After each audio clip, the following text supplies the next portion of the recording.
Hello everyone, Method channel tole apnalok সকলোকে স্বাগতম জনাইছো।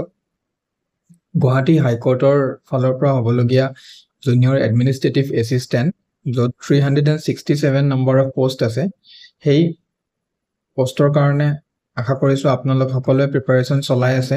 আপোনালোকৰ হেল্প যাতে হয় তাৰ কাৰণে আমি এটা 500 MCQ সিৰিজ এটা প্ৰিপেয়াৰ কৰিছো। এই MCQ সিৰিজত history, geography, polity, current affairs, computer, English, aptitude এই গোটেইখিনি কভাৰ কৰি ফেলে আমি কেইটামান ভিডিঅ' লৈ আহিম। এই গোটেই ভিডিঅ' সিৰিজটোত আমি গোটেইকেইটা টপিকৰ পৰা কুৱেশ্যনছ দিবলৈ চেষ্টা কৰিম। যদি আপোনালোকৰ প্ৰিপাৰেচন হৈছে তেতিয়াহ'লে ৰিভিজন ভিডিঅ' হিচাপে এই ভিডিঅ' কেইটা আপোনালোকে চাব পাৰে। আৰু ইয়াতে যোনখিনি আমি MCQ কৰাম কুৱেশ্যনটো কোৱাৰ পাছত আপোনালোকে অলপ টাইম ভিডিঅ'টো পজ কৰি এনসাৰটো নিজে এবাৰ কৰিবলৈ চেষ্টা কৰিব।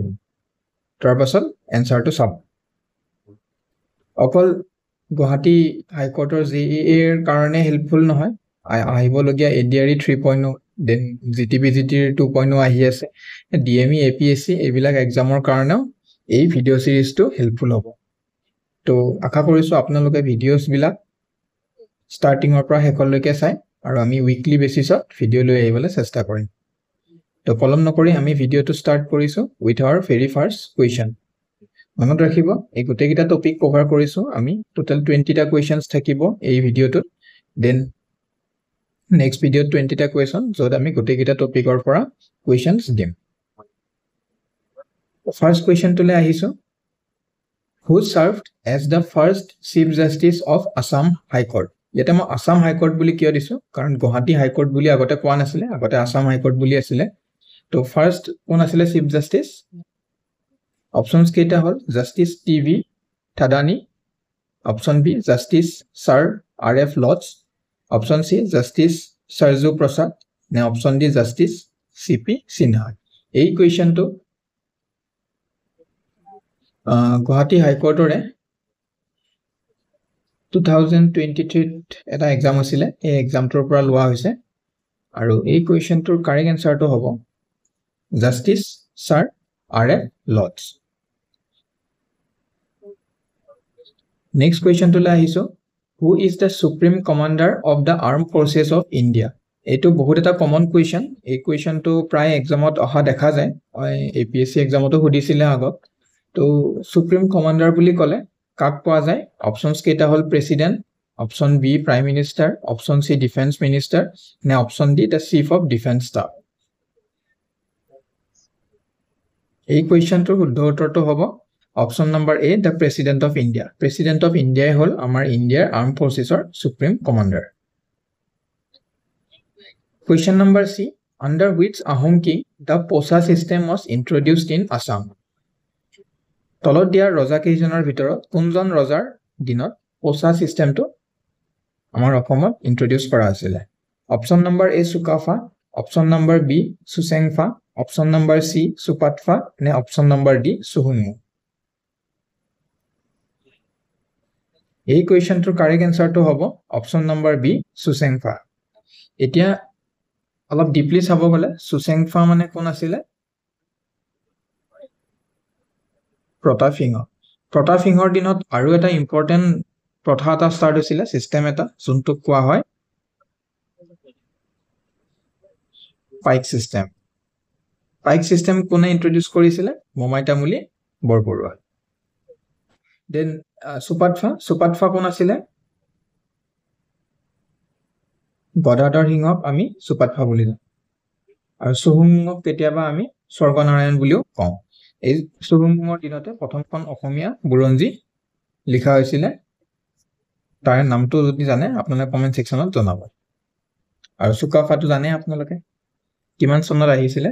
1228 AD চৰাইদেউ। তো এইটো আছিল কুৱেশ্যন। দেন নেক্সট কুৱেশ্যনলৈ আহিছো। Question number 4 which among the following is not constituted by the president of India? আমি জানো প্ৰেসিডেন্ট অফ ইণ্ডিয়াই কিছুমান কমিশন গঠন কৰে, সেই কমিশনৰ মেম্বাৰ বিলাক তেওঁ এপইন্ট কৰে। এতিয়া তলত দিয়া অপশনস কেইটাৰ ভিতৰত কোনখন কমিশনৰ তেওঁ মেম্বাৰ্স বাছনি নকৰে? Options কেইটা হল the Finance Commission of India, option number B the Niti Aayog, option number C the Commission on Official Languages, and option number D the UPSC. এই কোৱেশ্চনটো এবাৰ APSC প্ৰিলিমছত আহিছিলে 2025 ত APSC হৈ গৈছিল তাৰ প্ৰিলিমছত এই কোৱেশ্চনটো অহা দেখা গৈছিল এই কোৱেশ্চনটোৰ কাৰেক্ট আনসাৰটো হ'ব the Niti Aayog আৰু এটা ইম্পৰ্টেন্ট কোৱেশ্চন এটা কৈ থাও the Finance Commissioner যোনটো আৰ্টিকল হয় এটো কেতিয়াবা আহে আৰ্টিকল 218 আন্ডাৰত ফাইনান্স কমিশন গঠন হয় এটো আপোনালোকে মনত ৰাখিব then next question number 5 article 32 of the Indian Constitution speaks about yet article 32 কথা উদিছে direct question article 32 কি কয় right to constitutional remedies আৰু ইয়াতে চাবলগীয়া বস্তুটো হল আপোনালোকে reads আমাৰ reads কেইটা আছে পাঁচটা কি আছিল এইকেইটা এবাৰ আপোনালোকে ৰিভিজন দি লব then question number 5 ৰ পাছত এবাৰ question number 6 Barauni is an industrial town situated in which state of India Barauni ji আমি কিহৰ কাৰণে বিখ্যাত বুলি কওঁ Barauni oil refinery যত অসমৰ পৰা তেল যায় এই Barauni ক'ত আছে হেতু সুধিছে Barauni অসমত আছে নে উত্তৰ প্ৰদেশত আছে নে ওয়েস্ট বেংগল নে বিহাৰ কাৰেক্ট আনসাৰটো হ'ব অপশন নাম্বাৰ ডি বিহাৰ এতিয়া এটা হোমৱৰ্কটো ইটোৱে যে বিহাৰৰ কোনখন ডিস্ট্ৰিক্টত এই Barauni টাউনখন লোকেটেড এটো আপোনালোকে কমেন্ট সেকশনত জনাব The next question number 7 Arrange the following events in the correct chronological order. এটা চাৰিটা ইভেন্ট দিয়া আছে অসমৰ হয় আৰু সেই chronology মিলাব দিছে chronology মানে হল ascending অৰ পৰা descending order লে মিলাব লাগে year wise এতিয়া ইয়াতে যোনকেইটা আছে আমি যদি চাও ৰঙিয়া ৰিভল্ট কেতিয়া হৈছিল 1893 গমধৰ ৰিভল্ট 1828 ফাৰ্স্ট ৰিভল্ট বুলি যে কয় দেন ফুলাগুৰি হৈছিল 1861 আৰু এই যোনটো গদাধৰ ৰিভল্ট এটো আছিল 1829 বহুত এটা ফেমাস আমি কিতাপত পঢ়ি নাথাকো এটো কিন্তু এটো মনত ৰাখিব গদাধৰ ৰিভল্ট হৈছিল 1829 ত তো এতিয়া যদি আমি ক্ৰনোলজি কিটা চাও ইয়াৰ পৰা যদি মিলাও প্ৰথমতে কি হ'ব 1828 মানে গোমধৰ ৰিভল্ট 3 নম্বৰ অপচন এ আৰু সি আছে মানে বি আৰু সি অপশনটো আমি এলিমিনেট কৰিব পাৰো এ আৰু ডি ৰ মাজত এটা হ'ব নেক্সট আমি কোনটো আহিব নেক্সট আহিব গদাধৰ এতিয়া গদাধৰ ৰিভল্ট যদি আহে তেতিয়া হলে 1 টো আগত থাকিব লাগিব 2 ইয়াত আছে মানে এটো ক্যান্সেল হ'ব মানে option number A will be the correct answer yes option number A is the correct answer for this question এগিটাৰ লগতে আৰু বাকি যোনগিটা ৰিভল্ট আছিল হেগিটাও আপোনালোকে চাইড হ'ব যেনে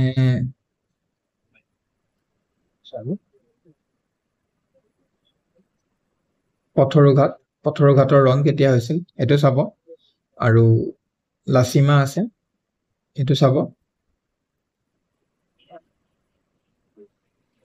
the next question number এটলৈকে আহিছো under which article of the Indian Constitution a special provision is made for the state of Assam আমাৰ কনস্টিটিউশনৰ ভিতৰত অসমৰ কাৰণে এটা স্পেশাল আৰ্টিকল আছে স্পেশাল আৰ্টিকল টো 371 যোনকিটা আৰ্টিকল আছে তাৰে ভিতৰতে এটা আৰ্টিকল আমাৰ অসমত এটা কোনটো হয় এ নে বি নে সি নে ডি তো ইয়াৰে কাৰেক্ট আনসাৰটো হ'ব article number 371 B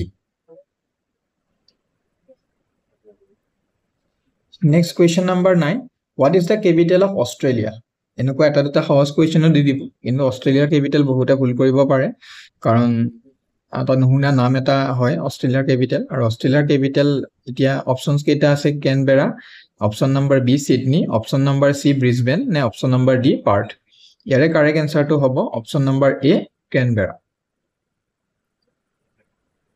question number 10 in which year Bhopal gas tragedy occurred Bhopal gas tragedy কোন ইয়াৰত হৈছিল 1956 1984 1985 নে 1983 ইয়াতে অপশনস বিলাক যদিও আপোনালোকে জানে কিন্তু এনেকুৱাকে কনফিউজ কৰিবলে একদম সাবসিকুয়েন্ট ইয়াৰ বিলাক দি দিব তেতিয়া হলে কিন্তু অলপ প্ৰবলেম হ'ব আনসাৰটো পঢ়োতে এনে ভোপাল গেছ ট্ৰেজেডি এতিয়া কাৰেক্ট আনসাৰটো হ'ল 1984 ৰ কেতিয়া আছিল 1984 ৰ ডিসেম্বৰত হৈছিল ভোপাল গেছ ট্ৰেজেডি যদি ইয়াৰ ওপৰত আপুনি কিবা সিৰিজ বা চিনেমা চাব খোজে, এখন নেটফ্লিক্সত আছে দ্য ৰেলৱে মেন, এখন ভাল সিৰিজ এটা হয়, এখন আপোনালোকে চাব পাৰে। এই 1984 যি ভোপাল গেছ ট্ৰেজেডি হৈছিল তাৰে ওপৰত বেছ কৰি পেলাই এই সিৰিজটো বনাইছিল। দেন নেক্সট কুৱেশ্যনলৈ আহিছো আমি, question number 11, by which constitutional amendment act the Dogri language along with 3 others were added in the 8th schedule of the Indian Constitution? এই কুৱেশ্যনটো আকৌ গুৱাহাটী হাইকোৰ্টৰে কুৱেশ্যন পেপাৰ এখনৰ পৰা লোৱা হৈছে যে ডগৰি লেংগুৱেজটো কেতিয়া ইন্ট্ৰডিউচ কৰা হৈছিল 8th schedule, কোনটো এমেণ্ডমেণ্ট এক্ট। তো যদি এমেণ্ডমেণ্ট এক্টটো চাব যায় তেতিয়াহ'লে ইয়াৰে কাৰেক্ট এনচাৰটো হ'ব option number B, 92nd amendment act. যদি এইটোৰ ওপৰত আমি ডিটেইল চাওঁ তেতিয়া 92nd এমেণ্ডমেণ্ট এক্ট হৈছিলে 2003, আৰু ইয়াতে যিহেতু ডগৰি লেংগুৱেজৰ লগত আৰু 3টা লেংগুৱেজ আছিলে, এটা হ'ল মাইথিলি, স্পেলিংটো মোৰ ভুল হ'ব পাৰে, আৰু দেন নেক্সট আছিলে সন্থালী, আৰু এটা আমাৰ অসমৰ লেংগুৱেজ আছিলে এইটো হৈছে বড়ো। 2003 8th schedule এইকেইটা ইন্ট্ৰডিউচ কৰা হৈছিলে, এইটো মনত ৰাখিব। এতিয়া আমাৰ 8th schedule কেইটা লেংগুৱেজেছ আছে, টোটেল 22টা লেংগুৱেজ আছে। তো এইটো কুৱেশ্যন নম্বৰ 11 গ'ল। এতিয়া আমি কুৱেশ্যন নম্বৰ 12 লৈ আহিছো। এইটো কম্পিউটাৰৰ কুৱেশ্যন, যিহেতু কৈছিলোৱে গোটেইকেইটা ছেকশ্যনৰ পৰা আমি কুৱেশ্যন দিম। তো কুৱেশ্যন নম্বৰ 12ত আছে, a computer can not boot if it does not have the, computer এটা কেতিয়া লোড কৰিব নোৱাৰে, অন কেতিয়া নহ'ব, যেতিয়া তাৰ ভিতৰত অপাৰেটিং চিষ্টেম, কম্পাইলাৰ, লোডাৰ নে ইনপুট ডিভাইচ নাথাকে। যেতিয়া এটা কম্পিউটাৰৰ ভিতৰত অপাৰেটিং চিষ্টেম নাথাকিব তেতিয়া সি বুট কৰিব নোৱাৰে, মানে অন নহয়। Then next question number 13, separation of judiciary from the executive has been provided in which of the following parts of the Indian Constitution? আমি জানো আমাৰ ইণ্ডিয়ান কনষ্টিটিউশ্যনখন ডিফাৰেণ্ট পাৰ্টছত ভগোৱা আছে, দেন ডিফাৰেণ্ট পাৰ্টছত আমি ডিফাৰেণ্ট আৰ্টিকলছ পাওঁ। এতিয়া যোনটো এছঅ'পি বুলি কয়, মানে ছেপাৰেশ্যন অফ পাৱাৰ্ছ, য'ত জুডিচিয়াৰী, এক্সিকিউটিভ আৰু লেজিছলেটিভ বেলেগ বেলেগ হ'ব লাগে বুলি তাত উল্লেখ আছে।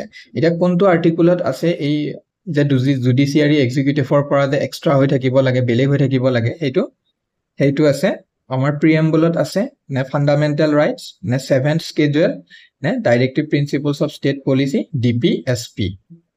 তো এই কুৱেশ্যনটোৰ কাৰেক্ট এনচাৰটো হ'ব option number D, the directive principles of state policy. এতিয়া যদি আমি আৰ্টিকলটো কওঁ তেতিয়াহ'লে যোনটো আৰ্টিকল নম্বৰ 50 আছে, এই আৰ্টিকল নম্বৰ 50তে উল্লেখ আছে যে judiciary should be separated from executive. Then next question number 14, what do you call the computers that are connected to the server? যেতিয়া কম্পিউটাৰ্ছ, বহুতকেইটা কম্পিউটাৰ এটা চাৰ্ভাৰত কানেক্ট হৈ থাকিব তেতিয়া আমি এই গোটেই চিষ্টেমটোক কি বুলি ক'ম? এই গোটেই চিষ্টেমটোক আমি ক'ম client. Next question number 15, what is the mobile app which is supported by the Ministry of Electronics and IT under its Digital India Initiative? এই কুৱেশ্যনটো যোৱা বছৰ এটা APSCৰ ৰিচাৰ্চ এছিষ্টেণ্ট এক্সাম আছিলে, সেই কুৱেশ্যন পেপাৰখনত আহিছিলে, আৰু তাত একজেক্ট এইকেইটা অপশ্যনে আছিলে। এইকেইটা অপশ্যনৰ ভিতৰত আপোনালোকে যদি চায় তেতিয়া এনচাৰটো নাজানিলেও এটলিষ্ট ইলিমিনেট কৰিব পাৰিব। এতিয়া ইয়াতে কৈছে যে আমাৰ মিনিষ্ট্ৰী অফ ইলেক্ট্ৰনিক্স এণ্ড ITয়ে যিহেতু ছাপৰ্ট কৰা এপ, তো নিশ্চয় এইটো টুইটাৰ হ'ব নোৱাৰে, ইনষ্টাগ্ৰাম হ'ব নোৱাৰে, লিংকডইন হ'ব নোৱাৰে। তো ইয়াৰে কাৰেক্ট এনচাৰ কি হ'ব? ডিজি লকাৰ।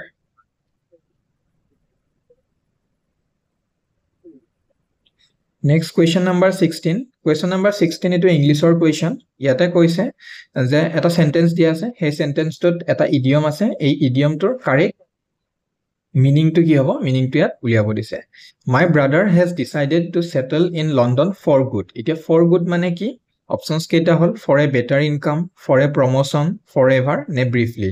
আমি যদি ইংলিছৰ ইডিয়মছবিলাক পঢ়োঁ তেতিয়াহ'লে ফৰ গুডৰ মিনিং আমি এটাই ক'ম, সেইটো হ'ল ফৰ গুডৰ মিনিং হ'ল ফৰ এভাৰ। কাৰেক্ট এনচাৰটো হ'ব option number C, for ever. Then question number 17, select the most appropriate meaning of the following word. ইয়াতে এটা sentence দিয়া আছে, he has become a millionaire by his devious means. এতিয়া devious যোনটো শব্দ আছে এই শব্দটোৰ meaning টো কি? ইয়াতে options কেইটা হ'ল hard work, option number B dishonest, option number C skillful, option number D never ending. Devious বুলি আমি যেতিয়া কম, devious মানে সদায় এটা বেয়া বস্তু mean কৰে, মানে ইয়াৰে answer টো হ'ব dishonest. The question number 17 or correct answer to hobo option number B dishonest. Next question number 18, yate eta analogy dia ase, eto eta reasoning or question hol logote apuni English or question buliu kobo pare. Yate larger against small ase, tetia hole giant or against ki hobo. Etia jodi large small dia ase mane ki eto opposite words, larger opposite small. To of course ami giant or opposite to sale hol, giant mane hol okho, tetia hole giant or opposite কি হ'ব সাপৰ বুলি ক'লে আমি গোটেইকেইটা option যে আছে option number A heavy, option number B slim, option number C lean নে অপচন নাম্বাৰ D dwarf. ইয়াৰে কাৰেক্ট আনসাৰটো হ'ব option number D dwarf. Next question number 19, এটো ৰিজনিংৰ কোৱেশ্চন, এপ্টিটিউড কোৱেশ্চন, য'ত সুধিছে যে a train is called a bus. এখন ট্ৰেইনক আমি বাস বুলি কওঁ. Bus is called a tractor. Tractor is called a car. Car is called a scooter, and a scooter is called a bicycle. Aru koise je bicycle khonok ami moped buli kau. Etia which of the following is used to plow a field? Ami question to hudise je kheti potharat ami ki byabohar kor. Ami normally jon keta options dia ase train, bus, tractor, car, scooter, bicycle aru moped. Ei gotei gitar bitorat ami খেতি পথাৰত ব্যৱহাৰ কৰো tractor. তো আমি ইয়াতে অপচনতো tractor আছে, কিন্তু এই অপচনটো যদি আমি সিলেক্ট কৰো তেতিয়া হলে আনসাৰটো ভুল হ'ব, কাৰণ ইয়াতে অলৰেডি কৈছে যে ট্ৰেক্টৰক আমি কি বুলি কওঁ, ট্ৰেক্টৰক আমি কাৰ বুলি কওঁ. তো এই কোৱেশ্চনটোৰ কাৰেক্ট আনসাৰটো হ'ব অপচন নম্বৰ ডি কাৰ. এটা কথা মনত ৰাখিব, ৰিজনিংৰ কোৱেশ্চনটোত যি দিয়া থাকে তাৰে অপজিটত কেতিয়াও যাব নাচাব, তাৰে অপজিটত কেতিয়াও নাযাব. মানে মই কি কৈছো, আমি খেতি পথাৰতটো আমি সদায় ট্ৰেক্টৰ ব্যৱহাৰ কৰিম, কিন্তু আমি আমাৰ জেনেৰেল নলেজটো চালে নহব. ইয়াত কুৱেশ্যনটোত যোনখিনি জেনেৰেল নলেজ দিয়া আছে সেইখিনিৰ ওপৰত বেছ কৰিহে আমি এনসাৰটো কৰিব লাগিব. তো ইয়াৰে কাৰেক্ট এনসাৰটো কি হ'ব, অপচন নম্বৰ ডি কাৰ. তো আজিৰ ভিডিঅ'টোৰ এই সিৰিজটোৰ প্ৰথম ভিডিঅ'ৰ লাষ্ট কুৱেশ্যনটো হৈছে যে the vertices of a quadrilateral ABCD are respectively এটা দিয়া আছে. এতিয়া ABCD টো কি হ'ব, এইটো এটা ম্যাথছৰ কুৱেশ্যন, ম্যাথছৰ এটা দুটা কুৱেশ্যনছ আহি যাব পাৰে এপ্টিটিউড বুলি যেহেতু দিয়া আছে আৰু আগৰ এক্সামত আহিছেও. তো আমি এনেকুৱা কুৱেশ্যনো চাব লাগিব. এতিয়া কোৱাড্ৰিলেটাৰেল মানে কি, তাৰ চাৰিটা কৰ্নাৰ থাকিব, সেইটো আমি জানো, বা চাৰিটা সাইড. এতিয়া আমি ফাৰ্স্ট অফ অল তো এনেকে গ্ৰাফখন আঁকিব লাগিব. ঠিক আছে, আমি প্ৰথমতে এখন গ্ৰাফ বনালো. এতিয়া গ্ৰাফখনত বনাই ফেলে আমি এটা নাম্বাৰিং দিলো, 1 2 3 4 দিলো, আৰু ইফালে 1 2 3 4 5 6 7 8 ধৰি ললো. ইয়াতে 8 আৰু ইয়াতে 4. এতিয়া প্ৰথমতে কৈছে যে ভাৰ্টেক্সটো কি আছিলে, A00 মানে A পইণ্টটো A. দেন নেক্সট B44, ইফালে আমি 4 যাম আৰু ইফালেও 4 যাম, গৈ ফেলে ইমান মানত আমি B অপশনটো পাম, মানে B পইণ্টটো পাম. দেন C4 and 8, ইফালে আমি 4 যাম আৰু ইফালে 8, মানে ইয়াতে C. আৰু নেক্সটটো কৈছে D04, 0 থাকিব আৰু আমি 4 লৈকে যাম, মানে ইয়াতে হ'ব D. এতিয়া যদি আমি এই এনেকে মিলাও, দেন এনেকে এইটো থাকিলে আৰু এইটো, এই যদি এতিয়া এই ফিগাৰটো চাওঁ, এই ফিগাৰটো চালে আমি এটা কথা গম পাম যে যোনটো এইটো যদি ডি বুলি কওঁ, AD আৰু BC ইকুৱেল হয় আৰু CD আৰু ABও ইকুৱেল হয়. যদি এটা কোৱাড্ৰিলেটাৰত এনেকুৱা কোৱাড্ৰিলেটাৰেল আমি এটা পাওঁ, এনেকুৱা কোৱাড্ৰিলেটাৰেল য'ত এংগল কেইটা ইকুৱেল নহয়, এংগল কেইটা 90 ডিগ্ৰী নহয়, কিন্তু দুটা সাইড ইকুৱেল হয়, তেতিয়াহ'লে তাক আমি কি বুলি কম, পেৰেলেলোগ্ৰাম. আৰু যদি গোটেই কেইটা সাইড ইকুৱেল হয় কিন্তু এংগল বিলাক 90 ডিগ্ৰী নহয়, তেতিয়া আমি তাক কম ৰম্বাস. এইটো ৰম্বাস নহয়, কাৰণ এই যোনটো AB ৰ লেন্থ এটো 4 নহয় AB ৰ লেন্থটো উলিয়াব লাগিলে আমি এটো কি কৰিব লাগিব 4 স্কয়াৰ আৰু ইফালে কিমান গৈছে 4 স্কয়াৰ তাৰ পাছতহে AB ৰ লেন্থটো ওলাব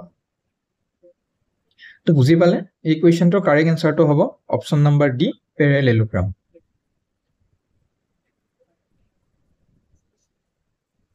তো আজিৰ ভিডিওটোত এইগিটাই কোৱেশ্চন আহিছিল আমি 20টা কোৱেশ্চন ডিসকাস কৰিলো আমি টোটাল 500টা কোৱেশ্চন ডিসকাস কৰিম বুলি এটা এইম লৈছো তো উইকলি বেসিছত ভিডিওস বিলাক পাই থাকিব এইবিলাক জাস্ট আপোনালোকৰ ৰিভিজন ভিডিও হিচাপে ল'ব আৰু যদি আপোনালোক অলৰেডি পঢ়িছে তেতিয়া হলে ইউটিউবত এটা সময়ত আহি এনেকুৱাকে ভিডিওস বিলাক চাই ফেলে যদি এমসিকিউ প্ৰেক্টিস কৰে আপোনালোকৰ নিশ্চয় এক্সাম ভাল হ'ব তো আজি ভিডিওটোত এইখিনি আছিল আগন্তুক ভিডিওস বিলাক পাই থাকিবলে আমাৰ চেনেলটো সাবস্ক্ৰাইব কৰক আৰু ভিডিওস বিলাক লাইক কৰিব থ্যাংক ইউ